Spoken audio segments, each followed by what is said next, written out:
Everyone, आज हम lines and angles का पार्ट 3 करने जा रहे हैं, comparing angles. Look at these animals opening there mouths. आप इन एनिमल्स को देख पा रहे हैं जिनके मुंह खुले हुए हैं।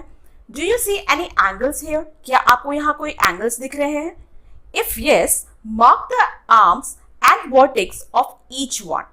तो आप उनके अगर एंगल्स दिख रहे हैं तो उन एंगल्स का जो आर्म्स होता है और वर्टेक्स होता है उसे आपको मार्क करना है।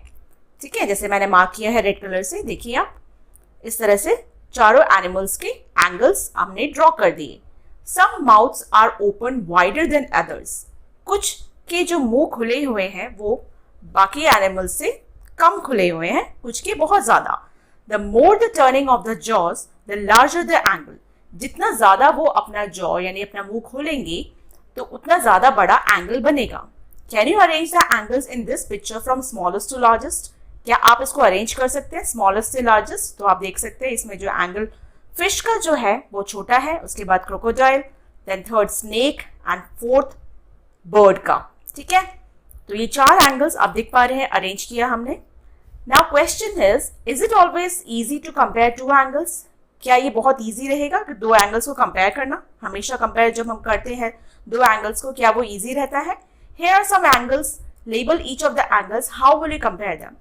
चार एंगल्स आपको दे रखा है, आप इन्हें कैसे आपस में फाइंड आउट करेंगे कि कौन सा बड़ा है कौन सा छोटा है। जैसे मैंने डिफरेंट कलर्स में एंगल्स को मेंशन कर दिया और अब आप देख सकते हैं कि इस एंगल्स को जब हमने एक के ऊपर रेख रखा तो ये एंगल्स का जो साइज है वो हम इजीली कंपेयर कर पा रहे हैं। तो ये हो गया स्मॉलेस्ट टू ग्रेटेस्ट एंगल। सबसे छोटा है STU, देन है आपका XYZ, थर्ड है आपका PQR एंड फोर्थ है ABC। इसको हमने सुपर इम्पोजिशन किया, एक के ऊपर एक रखकर कंपेयर किया है। चाहे तो आप उसको ओपन वाइडर माउथ यानी किसका ज्यादा ओपन है किसका कम ओपन है, इस तरह से भी आप कंपेयर कर सकते हैं। नेक्स्ट है आपका comparing angles by super imposition, जो अभी हमने किया था। Any two angles can be compared by placing them one over the other, that is by super imposition. कोई भी दो एंगल्स को हम आपस में कंपेयर कर सकते हैं अगर हम उन एंगल्स को एक के ऊपर दूसरे को रखते हैं तो हम उसको सुपर इम्पोजिशन कहते हैं और उसको हम इजीली कंपेयर कर सकते हैं। While superimposing, the vertices of the angle must overlap. जैसे हम सुपर इम्पोजिशन करते हैं तो उनके जो वर्टेक्स होते हैं उस एंगल्स के, जैसे आप देख सकते हैं यहाँ पर इन एंगल्स के जो वर्टेक्स है वो एक के ऊपर एक होना चाहिए। After superimposition, it becomes clear which angle is smaller and which is larger. जैसे हम सुपर इम्पोज करते हैं तो हमें पता चल जाता है कि कौन सा एंगल छोटा है और कौन सा एंगल बड़ा है। जैसे आप यहाँ देख सकते हैं दो एंगल्स हैं आपके पास ABC और PQR। जब हमने एक के ऊपर एक एंगल रखा तो आप कंपेयर कर सकते हैं कि कौन सा छोटा एंगल है और कौन सा बड़ा एंगल है। जैसे आप इस फिगर में देख सकते हैं यहाँ ABC और PQR दो एंगल्स हैं। जब हमने इन दोनों को सुपर इम्पोज किया इस तरह से तो क्लियर हो गया कि PQR is greater than ABC angle. ठीक है, the picture shows the two angles superimpose. It is now clear that PQR is larger और ग्रेटर देन एंगल ABC।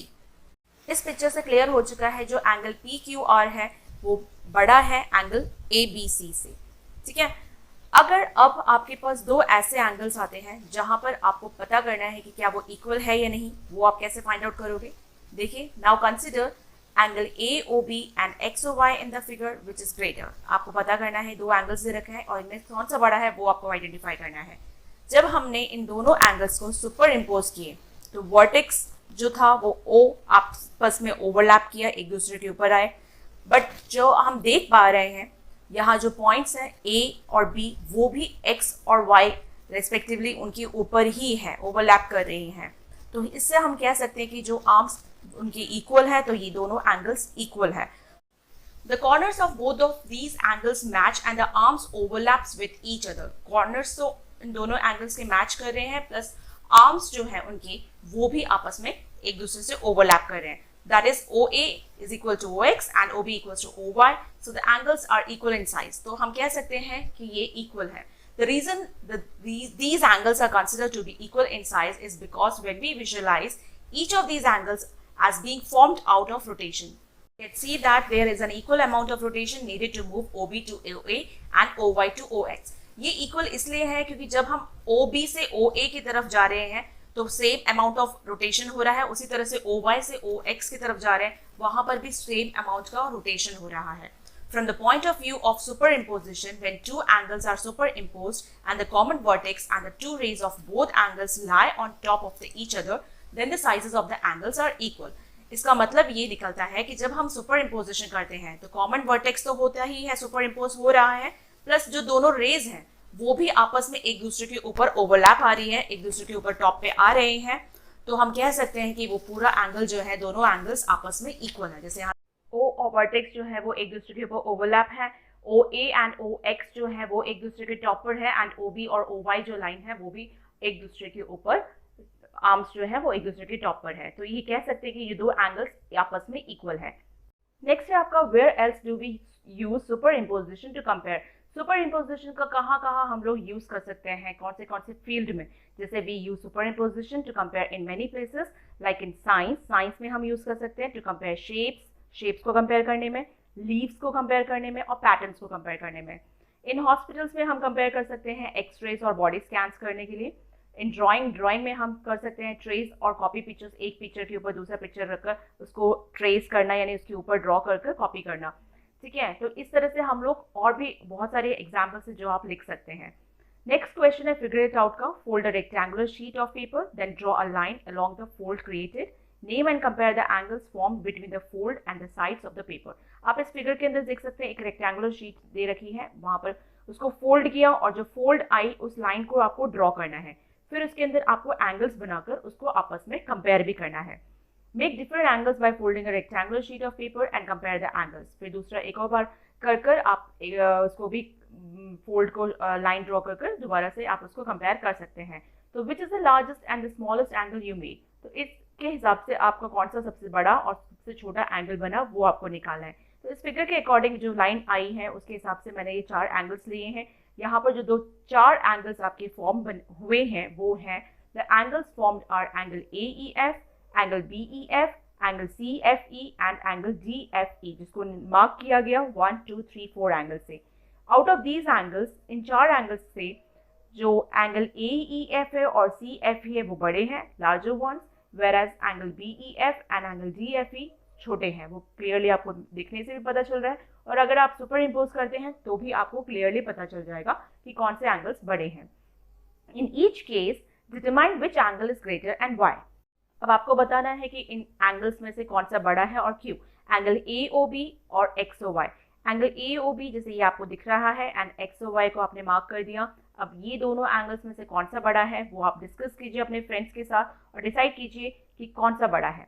तो एंगल AOB देखने से पता चल रहा है XOY, because XOY is contain in AOB, क्योंकि AOB के अंदर ही XOY एंगल आ रहा है। तो क्लियर पार्ट पता चल रहा है कि जो XOY है वो AOB का पार्ट है, तो जो बड़ा पार्ट होगा वो ऑब्वियसली बड़ा है। तो angle AOB is greater than XOY। Next है आपका एंगल AOB और XOB।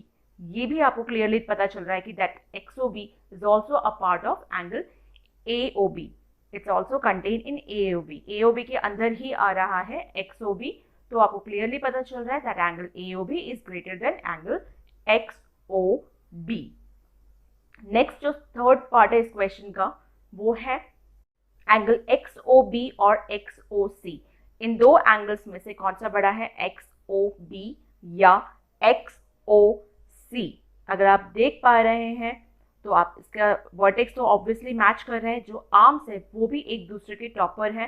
तो because both are equal, because both the angles are formed with the same rays, दोनों सेम रेज से बनी है इसलिए दोनों इक्वल है।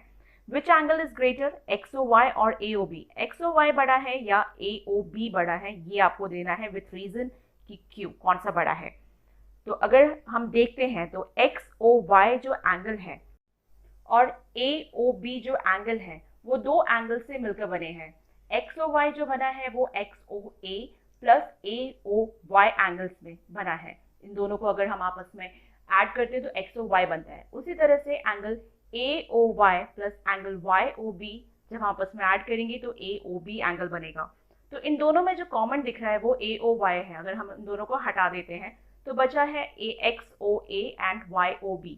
ये दो एंगल्स में से अगर आप देख सकते हैं तो XOA जो एंगल है वो देखने से पता चल रहा है वो वाइडर है, बड़ा है, और YOB जो है छोटा है। अगर XOA बड़ा है तो XOY भी बड़ा होगा कंपैरेटिवली AOB से। तो आप इस तरह से भी कंपेयर कर सकते हैं एज अ रफली। और अगर आप इसको सुपर इम्पोज करते हैं, जो आपने पढ़ा है सुपर इम्पोजिशन का मेथड, कि एक के ऊपर दूसरा एंगल रखकर अगर आप कंपेयर करेंगे तो भी आपको क्लियरली का पता चल जाएगा that angles XOY and angle AOB in the given figure we get XOY is greater than angle AOB because size of XOY is greater, क्योंकि XOY का जो साइज है वो बड़ा है। तो ये था आपका थर्ड क्वेश्चन। नेक्स्ट है आपका special types of angles. Special types of angles क्या होते हैं? Let us go back to Vidya's notebook and observe her opening the cover of the book in different scenarios. अब हम विद्या की बुक को देखते हैं, उसने किस तरह से अपनी बुक खोली और बंद की और क्या एंगल बना वो देखना है। She makes a full turn of the cover when she has to write while holding the book in her hand. जब उसने अपनी बुक को बंद किया खोलकर तो वो पूरा एक टर्न बना दिया, फुल टर्न हो गया। And she makes a half turn of the cover when she has to open it on her table. जैसे ही उसने उसको खोला अपने टेबल पर रखा तो वो एक हाफ टर्न बनाया। In this case, observe the arms of the angles formed. इस केस में आप ऑब्जर्व कीजिए आर्म्स का क्या एंगल बन रहा है। दे लाई इन स्ट्रेट लाइन, ये एक स्ट्रेट लाइन में आ रही है। Such an angle is called a straight angle, इसको हम स्ट्रेट एंगल कहते हैं। जैसे आप यहाँ देख सकते हैं angle AOB, let us consider a straight angle AOB। Observe that any रे OC divides it into two angles AOC and COB। जब AOB जो स्ट्रेट एंगल है उसको OC लाइन ने जो उसको डिवाइड किया दो पार्ट्स में, आप देख सकते हैं OC जो रे है उसने इसको दो पार्ट्स में एंगल्स में डिवाइड किया। तो अब आपको बताना है is it possible to draw OC ray such that the two angles are equal to each other in size. आप पिछले वाले फिगर में आप देख सकते हैं कि जो OC ने डिवाइड किया था वो एक बड़ा था एक छोटा था। तो क्या पॉसिबल है कि हम इसको एक इक्वल एंगल्स में डिवाइड कर सकते हैं? लेट अस एक्सप्लोर करके देखते हैं। We can try to solve this problem using a piece of paper. अब हम इस प्रॉब्लम को सॉल्व करेंगे एक पेपर के टुकड़े लेकर। जैसे recall that when a fold is made, आपको याद होगा आपने पेपर को फोल्ड किया था तो एक फोल्ड बना था, बीच में क्रीज एक लाइन आई थी which is a straight, जो कि स्ट्रेट लाइन थी। Take a rectangular piece of paper, एक rectangular piece of paper लेना है and on one of its sides mark the straight angle AOB, और AOB एक तरफ मार्क लगाना है आपको straight angle. By folding, try to get a line crease passing through O and that divides AOB into two equal parts. अब आपको fold बनाना है और उसके बाद उसके अंदर जो फोल्ड बनेगा वो उस पूरे रेक्टेंगुलर जो स्ट्रेट लाइन है AOB को वो आधे में उसको डिवाइड करेगी। Fold the paper such that OB overlaps with OA। आपको जब फोल्ड बनाना है तो OB जो है वो OA से ओवरलैप करनी चाहिए, एक दूसरे के ऊपर आनी चाहिए। Observe the crease and two angles are formed. उस क्रीज को ऑब्जर्व करना है और एंगल्स को ऑब्जर्व करना है। Justify why the two angles are equal. अब जस्टिफिकेशन देना है कि दो एंगल्स इक्वल क्यों है। Is there a way to superimpose and check, क्या कोई तरीका है सुपर इम्पोज करने का, चेक करने का। Can the superimposition be done by folding, क्या सुपर इम्पोजिशन फोल्डिंग करने पर हो सकता है? Yes. Each of these angles formed are called right angles. जो एंगल्स बने हैं उनको राइट एंगल्स कहेंगे क्योंकि दोनों इक्वल है। सो और 90 डिग्री बना रहे हैं इसलिए इसको राइट एंगल्स कहेंगे। So a straight angle contains two right angles. 180 degree का होता है स्ट्रेट एंगल और जब हम उसको आपस में डिवाइड करते हैं तो दो जो राइट एंगल्स बनते हैं वो 90 डिग्री होता है। Why shouldn't you argue with 90 degree angle? 90 degree angle से argue क्यों नहीं करना चाहिए? Because they are always right. Yes, it's a joke apart. Next है आपका, if a straight angle is formed by a half of full turn, how much of full turn will form a right angle? अगर straight angle पूरे full turn का half से बना है, यानी कि 180 डिग्री जो है वो 360 डिग्री का हाफ है। फुल टर्न क्या होता है? 360 डिग्री। स्ट्रेट एंगल जो होता है वो होता है 180 डिग्री। तो अगर स्ट्रेट एंगल जो है वो 360 यानी फुल टर्न का हाफ है तो 90 डिग्री यानी राइट एंगल कैसे बनेगा? फुल टर्न का क्या होगा? ठीक है, राइट एंगल जो होता है वो होता है आपका 90 डिग्री। तो यहाँ पर आप लिख सकते हैं right angle equals to 90 degree which is half of half, that is half of half is 1/4 of full turn, right? तो 1/4 of full turn हो गया 1/4 of 360 degree which is equal to 90 degree. तो जो आप स्टेटमेंट में लिख सकते हैं यहाँ पर आंसर में that a right angle is formed by 1/4 of full turn। Full turn का 1/4 होता है 90 डिग्री यानी राइट एंगल। नेक्स्ट है observe that a right angle resembles the shape of an L. अगर आप ऑब्जर्व करेंगे तो जो एल शेप होता है उसी की तरह ही लगता है right angle. An angle is a right angle only if it exactly half of straight angle. Right angle तभी होता है जब वो स्ट्रेट एंगल का सीधा 180 डिग्री का हाफ होता हो, उसी को हम राइट एंगल कहते हैं। Two lines that meet at right angles are called perpendicular lines. जब दो लाइन्स राइट एंगल्स में मीट करती हैं तो हम उसको परपेंडिकुलर लाइन्स कहते हैं। अब जैसे देख सकते हैं, फिगर इट आउट क्वेश्चन देखते हैं। How many right angles do the windows of your classroom contain? Do you see other right angles in your classroom? कितने राइट एंगल्स आप देख सकते हैं विंडो के ऊपर? क्लासरूम में और भी बहुत सारे ऑब्जेक्ट्स होते हैं, कहाँ कहाँ आप राइट एंगल्स देखते हैं वो भी आपको बताना है। तो जो इसका आंसर होगा वो आप लिख सकते हैं that there are 4 right angles in the window of our classroom. 4 right angles दिख रहे हैं आपको चारों कॉर्नर्स पे 90 डिग्री का L shape. We also find right angles in other objects around the classroom। बहुत सारी चीजें हम देख सकते हैं क्लासरूम में जहाँ पर हमें राइट एंगल्स दिखते हैं, जैसे कि such as tables, tables में chairs, cupboards, doors and whiteboards। यहाँ सब आपको राइट एंगल्स देखने को मिलेंगे। नेक्स्ट जो क्वेश्चन है वो है join A to the other grid points in the figure by a straight line to get a straight angle। आपको आधा लाइन दे रखा है, उसको आपको ज्वाइन करना है आगे वाले ग्रिड लाइन से, ग्रिड पॉइंट से, और आपको स्ट्रेट एंगल बनाना है। स्ट्रेट एंगल मतलब होता है straight line. What are all the different ways of doing it? जो जो तरीके हैं वो आप देख सकते हैं कैसे बना सकते हैं। स्ट्रेट एंगल बनाने का सीधा ही है कि आप इस लाइन को एक्सटेंड कर दीजिए, बी ए बियॉन्ड आगे लाइन को एक्सटेंड कीजिएगा, तो फिर ये आप इस तरह से आप नेमिंग कर सकते हैं, एक्स एंड वाई डॉट हो गया और ये स्ट्रेट लाइन बन गई। Straight line that is straight angle. इस तरह से आप इस ग्रिड को पॉइंट्स को ज्वाइन करके एंगल बना सकते हैं। Now third question, I join A to the other grid points in the figure by a straight line to get a right angle। पहले आपको स्ट्रेट लाइन बनानी है, फिर उसके बाद राइट एंगल बनाना है। What are all the different ways of doing it? कौन कौन से तरीके हो सकते हैं करने के? तो आपको सीधा तरीका एक ही दिख रहा है यहाँ पर, one way, there is only one way that to make a straight angle, straight line first। आप उसको पहले स्ट्रेट लाइन बनाइए जैसे आपने पिछले फिगर में बनाया था। यहाँ आप इस फिगर के अंदर पहले आप बी ए को आगे बियॉन्ड एक्सटेंड करेंगे और ये आप सी पॉइंट इस तरह से आप डॉटेड लाइंस में बना सकते हैं। फिर उसके बाद ए से क्रॉस करते हुए एक लाइन आपको ड्रॉ करनी है जो कि ए पॉइंट पर 90 डिग्री बनाएगा, ठीक है, राइट एंगल बनाएगा, दैट इज 90 डिग्री। इस तरह से ई एफ जो है वो उस पॉइंट को कट करेगा, परपेंडिकुलर बनाएगा और 90 डिग्री बना दिया। तो इस तरह से आपको यहाँ पर 4 राइट एंगल्स दिख रहे हैं हर एक फिगर के अंदर, ठीक है, 4 राइट एंगल्स। आप इस तरह से इसको मेंशन कर सकते हैं चाहे तो, 1 2 3 4 इस तरह से 4 राइट एंगल्स आपको यहाँ पर दिख रहे हैं। तो आप इसका जो फाइनल आंसर आप इस तरह से स्टेटमेंट में भी लिख सकते हैं that we can produce B A beyond A. B A को आगे एक्सटेंड करना है to make a straight angle, पहले स्ट्रेट एंगल बनाना है, then through point A draw the line E F. E F draw करना है ए पॉइंट से which is perpendicular to B C, जो बी सी से परपेंडिकुलर होगा as shown in the figure, जैसे फिगर में शो है। And clearly angle E A B और F A B is a right angle, ठीक है। जो भी एंगल्स आपको दिख रहे हैं वो सारे राइट एंगल्स यहाँ दिख रहे हैं, तो ये क्लियरली मेंशन हो चुका है। नेक्स्ट जो क्वेश्चन है वो पूछा गया है आपसे कि get a slanting crease on the paper. एक पेपर पे आपको एक स्लैंटिंग लाइन यानी स्लैंटिंग क्रीज करनी है, यानी कि टेढ़ी एक लाइन ड्रॉ करनी है। Now try to get another crease that is perpendicular to the slanting crease. फिर दोबारा आपको उस पेपर को फोल्ड करना है, एक अलग लाइन जो परपेंडिकुलर होनी चाहिए उस लाइन की, ठीक है। तो how many right angles do you have now? तो कितने राइट एंगल्स आपके बनेंगे? Justify why the angles are exact right angles, और जस्टिफाई करना है कि क्यों ये एग्जैक्ट राइट एंगल्स हैं। सेकेंड क्वेश्चन इस पार्ट का है describe how you folded the paper so that any other person who doesn't know the process can simply follow your description to get the right angle। फिर किस तरह से आप इस पेपर को डिस्क्राइब, किस तरह से आप इस क्वेश्चन को डिस्क्राइब करोगे कि जिनको राइट एंगल के बारे में नहीं पता वो भी आपके इस एक्सप्लेनेशन को समझकर राइट एंगल को समझ सके और राइट एंगल निकाल सके।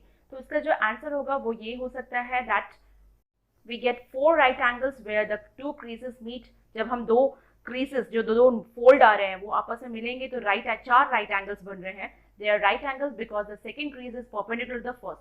वो इसलिए क्योंकि जो सेकंड जो लाइन क्रीज आई है, फोल्ड आई है, वो पहले वाले फोल्ड से परपेंडिकुलर है, फॉर्मिंग अ प्लस शेप बना रही है। And dividing the space into 4 90 degree angles. और जो बाकी जो और इस तरह से वो डिवाइड कर रही है कि जो स्पेस बन रहा है वो 90 डिग्री का एंगल बन रहा है, यानी राइट एंगल का एंगल बन रहा है। सेकेंड जो पार्ट है उसका आंसर है fold the paper two make a slanting crease. पहले आप फोल्ड कीजिए ताकि एक लाइन बने, slanting line. Fold again so the new crease crosses the first one straight like T. और जो नई क्रीज यानी नया फोल्ड जो बने वो पहले वाले फोल्ड को क्रॉस करे टी शेप में। एंड प्लस शेप बने, टी शेप बने या प्लस शेप बने, कोई भी ऐसा शेप बनना चाहिए उस फोल्ड करने पर। And then after unfold the paper, फिर पेपर को अनफोल्ड कीजिए, फोल्ड खोल दीजिए। You will see two creases. आप देखेंगे कि जो दो फोल्ड जो आई है, लाइन आई है, वो आपस में मीट कर रही है एट राइट एंगल्स। तो ये थे question answers lines of angles के पार्ट 3 के।